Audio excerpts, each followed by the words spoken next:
Suplifters. The plan for the week is to keep training easy. I'm gonna keep training easy until like the 7th of September, I think. Maybe until actually Thursday of that week. Or maybe a little, yeah, maybe Thursday of the week. So the idea is to keep strengthening my neck muscles, which is what I'm doing in these initial clips, and keep working on my adductors and improving my hip mobility while I'm not really training hard, right?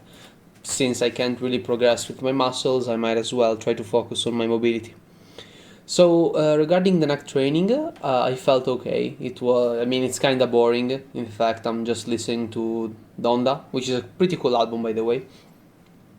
And I really don't see myself doing these on a regular basis, just out of boredom. So I might just do them on Sunday, and have Sunday become this extremely weird day in which I do weird, like isolation exercises, mobility stuff, and just this kind of stuff, because I really don't see myself doing this kind of stuff once or twice per week. The episode is called Low Bar and High Bar, since I will be once again discussing a little bit more stuff regarding my squat, since my hips is starting to feel a little bit better. And I want to also discuss something which I don't think I've ever mentioned in the channel, which is that I used to get some hip pain when I tried to lock out the sumo deadlift completely. And by completely, I mean having hard knees, so hyperextended legs, and having the hips completely opened up, right? The right hip felt kind of bad, and it always gave me some kind of pain. So that is also another reason why I'm working on my abductors. Yeah, this is the things that I'm doing for the adductors. I have the lacrosse ball under my inner thigh, which I'm just moving around. The clip is, is kind of boring, so I might as well actually speed it up even more. So yeah, because I really have much to talk about on this section. So that's literally what I just did. And the main idea is that I want to try to mobilize those tissues before working on stretching, because stretching, I believe, is the last thing that you should try to do. Because if you think about it, I like to think of muscles as rubber bands, right? So if a rubber band is extremely tight, it means that if you actually pull it with a lot of force, it's gonna snap. So we need to kind of let it warm up and allow it to be more and more flexible slowly. Another thing that I will try to do in order to improve my mobility is trying for the first day. So today I did 1 minute of deep squat with the best form that I can, with no shoes, just bare feet, making sure to have my foot completely on the ground and holding myself onto something, right? So tomorrow will be day 2, and I will try to do 2 minutes, day 3 3 minutes, day 4 4 minutes, and so on. When I will start to reach like really lengthy amount of times, I will also split it up, so I won't do everything in one session.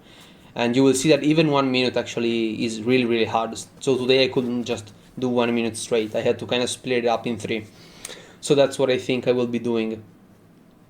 Anything else that I will try to do is basically try to maybe try to move a little bit my glutes, since I also think that those are kind of tight, but I'm not really sure about that.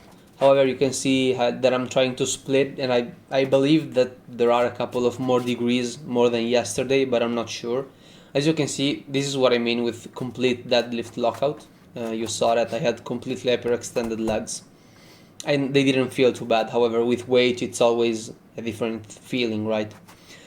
So some more tissue work for my thighs, for my quads, because I might as well, since I don't really have anything better to do on this stuff.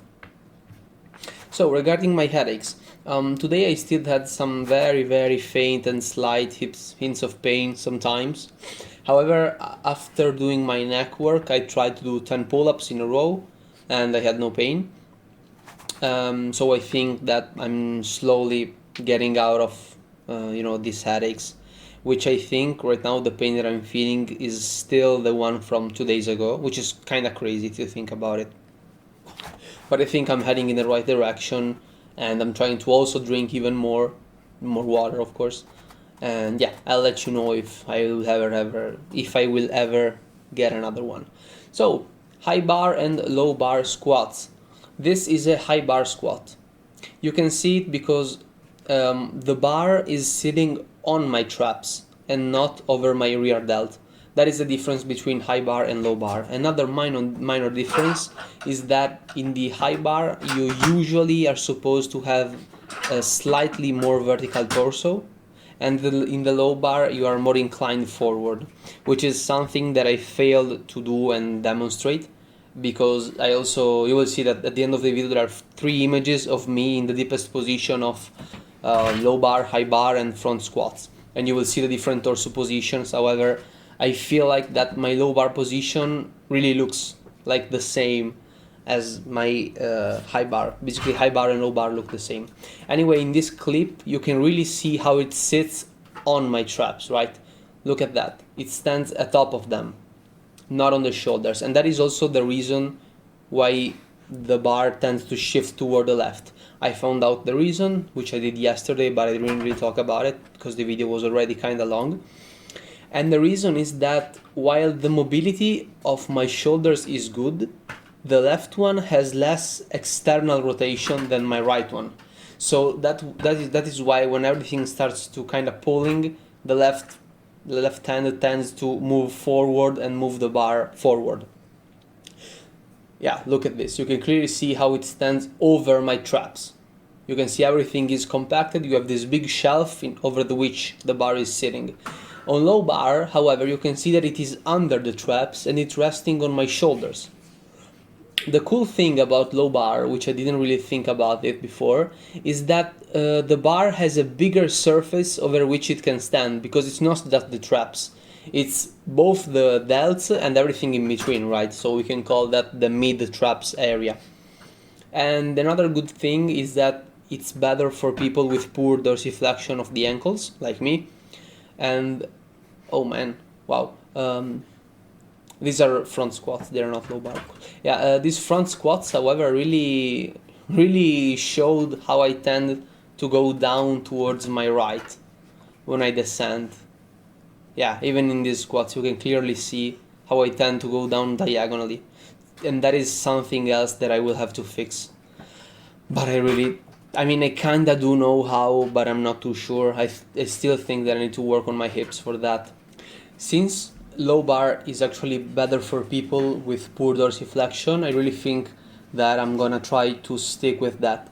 And in theory, let's say, counterindication of basically the point is that with low bar you are usually able to squat more weight because you are using more posterior chain, which is kind of detrimental to me since I want big quads, which are basically, they are not from the posterior chain, right? So I think that I'm gonna use a combination of low bar and front squats in my leg days always, and those are gonna be the staple for every single leg day.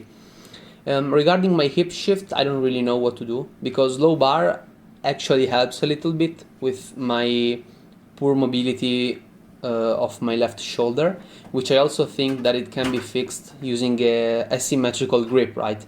Because if I place both of my hands, look in this clip, right?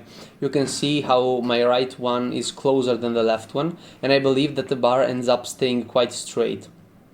So I think that can also, yeah, it stays a little bit more straight. So that can also be a good idea, which I can try to implement. And regarding the hip shift, I don't really know what to do about it, because I don't really know why do I prefer going to the right. So I'm gonna have to find out why do I end up doing that and how can I fix that. So yeah, those were low bar squats in slow motion. And the other thing that kind of made something click in my head is the fact that when you're sitting on a chair and you wanna kind of get up, you basically move your torso forward and then you get up, right? Because you need some kind of counterbalance. So in theory, it doesn't really make sense to try and squat with high bar, since you're trying to keep a more upright torso, because you can't really get up from a chair if you keep your torso perfectly straight, because you need another type of counterbalance. So that also made sense in my head. So perhaps low bar is in theory more similar to the human movement. On the other hand, I really want big quads, so I need to train for those. So I think I'm gonna use the front squats, which for some reason don't really seem to give me any kind of problem. Except of course the hip shift, which seems to be pretty common among all of my squats. So that will be my next chapter. Right now I have some ideas on how to fix my shoulder. I am trying to fix my dorsiflexion and my hips, and now there is also the hip shift. So there are a lot of problems, a lot of holes, and when I get back at squatting, I'm gonna start again from baby weight. So nowhere close to 70 kilograms, which isn't a lot, I know, but as you can see, I always had some trouble squatting. Now we're towards the end of the video, and you will also see that there are 3 still images which are supposed to show you the difference in torso position. However, my low bar and my high bar look pretty much the same in torso position. Only the front squat you can see that I'm more upright because I need to make room for the bar. So that is it for today's video. Choose whatever type of squat you feel like works best for you. If you're really interested, I can do another video. However, I'm also still learning about squats, so I might not be the best person to ask to. See you all tomorrow.